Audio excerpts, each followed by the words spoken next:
By any measure, the President of the United States official state aircraft is an impressive piece of kit. Not only is Air Force One tricked out with all the latest defensive gizmos, it also performs as a flying embassy, pampering eminent guests and projecting American confidence and authority around the world. But what actually goes down inside that world-famous fuselage? Today, we're taking to the skies and finding out what makes Air Force One special. Before we go any further, it's important to understand something very basic. Air Force One isn't technically an aircraft at all. Air Force One is an air traffic control call sign, denoting any aircraft that happens to have a sitting president on board at the time. Usually this is the familiar blue and white jet we've all seen on TV 100 times. It's crucial to stress, however, that when the same plane jets off later that day, without the president, it's no longer Air Force One. This quirk of nomenclature was brought home painfully to Richard Nixon after his resignation in 1974. At the exact moment his successor, Gerald Ford, was being sworn into office, Nixon's mid-air flight to California unceremoniously downgraded from Air Force One to plain old Sam 2700. Dwight Eisenhower was the first president to enjoy the use of the iconic call sign. Air Force One was first coined after a hairy moment in 1953, when air traffic controllers couldn't distinguish between the president's Lockheed Constellation and a nearby commercial plane that happened to be using an identical flight number.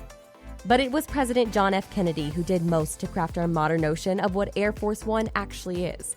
JFK's savvy instinct for political theater inspired him to propose a kind of flying White House. A specifically modified Boeing 707 was promptly commissioned. Kennedy's glamorous wife Jackie is most often credited with overseeing the classic blue and white livery and chic interiors we all know and love. What's less well known is that the French-born designer Raymond Louis, who also designed the classic Coke bottle and cigarette boxes for Lucky Strike, was heavily involved too. Louis based the grandiose all-caps United States of America logo on the fuselage upon the Castellan typeface, which he had recently seen used to great effect on an original copy of the U.S. Declaration of Independence. President Kennedy loved Air Force One, referring to it as his baby. But tragedy was soon to strike. In November 1963, Air Force One ferried Kennedy to his final engagement, a motorcade through the city of Dallas, during which he was brutally assassinated. In the immediate aftermath, Kennedy's Boeing 707 bore the painful duty of carrying the president's body home. On that same flight, Kennedy's successor, Lyndon Johnson, was sworn into office, documented in this haunting photograph, hand-on Bible, standing next to a grieving Jackie Kennedy. Air Force One's role in such a historical moment, of course, makes it very special indeed. But it isn't all heavyweight drama. Some presidents have even managed to inject some fun into the Air Force One story. Take Gerald Ford, for instance.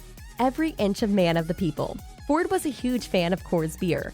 In those days, Coors was only available in a handful of states out west. So whenever Ford flew that way on presidential business, he'd insist staff stock up Air Force One with crates of his beloved Coors, so do you have a stash to enjoy back home at the White House. Somewhat more innocently in the 1980s, Ronald Reagan kept jars of jelly beans on board Air Force One. Reagan can also be seen in photographs practicing his golf game across a miniature in-flight putting green. Looking ahead today, the Air Force One we know and love is a jumbo jet, right? Wrong. It's actually two identical jumbo jets, twin Boeing 747-200BS bearing tail numbers 28000 and 29000, respectively, share the job, ensuring there's always a backup in case of emergency. And although these mighty aircraft might look superficial like the one that you see to go on vacation, they're actually quite different animals underneath. For one, they're almost entirely self-sufficient. Air Force One 747s have their own fold-out staircases, and even their own baggage loading machinery, keeping interaction with potentially suspicious ground crews to a minimum. They can also refuel in midair and so can technically remain airborne indefinitely if crisis crops up. Air Force One's 26-strong regular crew are vetted to the highest military standards, but once established on the job, enjoy a rare intimacy and familiarity with the commander-in-chief. As such, presidents' final flights are famously emotional affairs. The food available on board is somewhat better than your average humdrum airline fare. Each boasting their own $12 million refrigerator, are capable of producing gourmet standard grub for up to 100 people at a time. Even food for 2,000 meals is kept on the plane at all times, just in case. would supply sourced by crew members wearing disguises at randomly selected grocery stores to prevent potential poisoning or other similar skullduggery. If the worst should happen and the president gets sick, Air Force One is kitted out with an advanced on-board medical facility, complete with fold-out operating table, fully stocked pharmacy, and a doctor on call 24/7. Vital stocks of blood matching the commander-in-chief's blood type are also stashed aboard. Naturally, the White House of the Sky has some decent communication gear on board. No begging the stewardess for Wi-Fi access here. There's reputed to be 85 separate secure phone lines, supplemented by a number of two-way radios and even a fax machine. Well, you never know. As many of 19 television sets reportedly costing several thousands of dollars apiece. An ultra-fast internet keep the president and his staff in constant contact with the ground. Some 238 miles of internal wiring, about twice as much as regular 747, keep the lights on no matter what. As you might expect, Air Force One is also kitted out with the latest defense technology. Its heavy shielding armor can help withstand much of the fallout from a nuclear detonation, while gizmos embedded around the fuselage help scramble infrared missile guidance systems and hostile radar.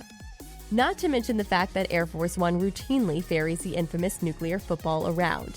This briefcase holds the necessary codes for launching an intercontinental atomic strike. How's that for carry-on weaponry? All this tech comes at a mind-blowing cost. According to an Obama-era Freedom of Information request, Air Force One cost the American taxpayer some $337 for every hour it's up in the air. The fuel alone sets Uncle Sam back $80,000 an hour. But the symbolism and prestige of Air Force One is surely worth every penny. Just look at how much mileage movie makers get out of this iconic airborne American institution. It really is quite special, and of course, many, if not most, of the advanced avionics and defense systems aboard Air Force One are classified. But still, it's fun to speculate. Put it this way, in at least 4 of the many movies set on Air Force One, the president uses a private one-seater escape pod. To be clear, the real-life Secret Service flatly denies such an escape pod exists. But then, they would say that, wouldn't they? This has been Top Quick Peek. See you next time.